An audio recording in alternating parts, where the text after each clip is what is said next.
एक नगर में राजा वीर सिंह रहा करता था। औलाद न होने के कारण वो दिन रात चिंतित रहा करता था। अपने नगर और साम्राज्य के बारे सोचकर हर दिन परेशान रहता। ऐसे ही कुछ दिन बीत जाते हैं। राजा के ऊपर चिंताओं का पहाड़ बढ़ता ही जा रहा था। उसे कुछ समझ में नहीं आ रहा था। अपने गद्दी के बारे में सोचकर दिन रात वो परेशान रहता। एक दिन वो अपने प्रधानमंत्री से मिलता है। प्रधानमंत्री, मेरी राजगद्दी अब धोखे में आ रही है। मुझे तो समझ में नहीं आ रहा अब क्या करे। कुछ ना कुछ तो करना पड़ेगा। अगर इस राज को वारिस नहीं दे सका तो ये सारा राज्य मेरे छोटे भाई के हाथ में चला जाएगा। आप बताओ अब मैं क्या करूं? महाराज, थोड़ा धैर्य रखिएगा, सब ठीक होगा और आपकी राजगद्दी कहीं नहीं जाएगी। मुझे लगता है इस बार राज्य को वारिस जरूर मिलेगा।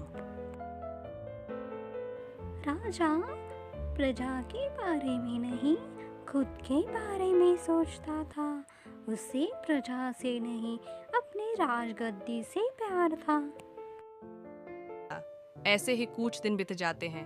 राजा के घर में खुशियों की किलकारियां गूंजने लगी। क्योंकि राजा को बहुत सालों के बाद लड़का हुआ।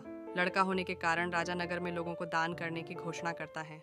देखते ही देखते ये खबर सारे नगर में फैलती है। सारे राजा से मोहरे लेने के लिए नगर जाने की तैयारी करते हैं। लोगों में चर्चा ये होने लगी, राजा इतना दान कर रहा है तो हम इसका लाभ जरूर लेंगे। नगर में एक भोला नाम का दूध वाला रहा करता था। उसे इस बात की खबर नहीं थी, वो कानों से सुन नहीं सकता। नगर में उसका एक दोस्त था, सिर्फ उसकी बातें ही भोला को समझ सकता था। वो एक दिन दूध बेचने जा रहा था, तभी उसका दोस्त उसे रोक लेता है और इशारों से बातें करने लगता है। भोला, तुम्हें पता है हमारा राजा मोहरों का दान कर रहा है। क्या दोस्त मजाक करते हो तुम्हारे सिवा? मुझे किसी की बातें समझ नहीं आती। भूल गए ना लिप सिंह से? मैं तुम्हारी सारी बातें सुनता हूँ और ऐसी बात कौन बताएगा मुझे तुम्हारे सिवा? बहरे का अच्छा मजाक करते हो। दोस्त माफ करना खुशी, मैं भूल गया। मेरे सिवा मेरे दोस्त का कोई नहीं।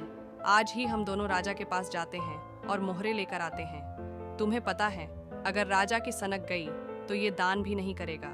लड़का होने के कारण वो हमें दान कर रहा है, वरना आज तक उसने प्रजा को सिर्फ कष्ट ही दिए। नगर में फ्री का काम करवाता और दोन वक्त की रोटी भी नहीं देता। चलो आज हिसाब बराबर करते हैं। और लोग राजा से दान लेने के लिए जाते हैं।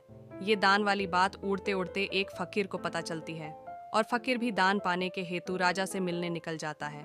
राजा ने आज तक अपनी ख्वाहिशों के लिए सारी प्रजा को दुख दिए। लालच की वजह से अशांति नगर में छाई रहती थी। ये सारी बातें फकीर को मालूम थी। इसी कारण राजा से दान पाने के लिए वो राज दरबार में आता है। राजा पहले से ही लोगों को दान कर रहा था, उसके खुशी का ठिकाना नहीं था। राजा के इस बर्ताव से लोगों में चर्चा होने लगी।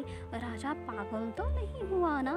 सारी जायदाद वो लुटा रहा है, ऐसा प्रजा को लग रहा था। उसके खुशी का ठिकाना नहीं लग रहा था। लेकिन राजा होशियार था, जो वो दान कर रहा था उसमें भी खोट थी।